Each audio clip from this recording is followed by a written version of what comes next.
In this video, we will try to understand the zip function which is available inside Python. So let's try to understand. The purpose of a zip function is to map the similar index of a multiple container. So suppose we have 4 or 5 different values which are stored in a different variable. And that has to be a similar index, okay? That has to be a similar index. And we can make it a single entry out of that.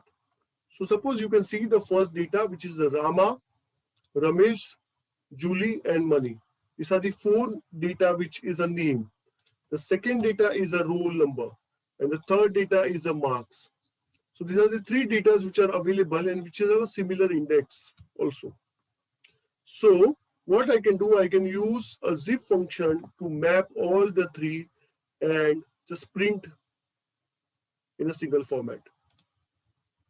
Okay, so you can see the print zip format. Rama is a roll number 2 and 40 is the marks of that. Okay, so different value which are available in a different list, I have zip it into the single value. I can unzip using the star map, so that is also possible. So this is a result which has been mapped. Now I'm going to unzip that.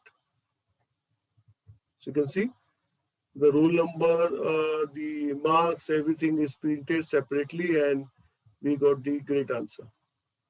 Similarly, suppose you have a player and the score, and I want to zip that. That is also possible. So I'm going to use the for loop for that. So instead of zipping this way, I can use a for loop. Each value will be iterate to each value, and it will be zipped.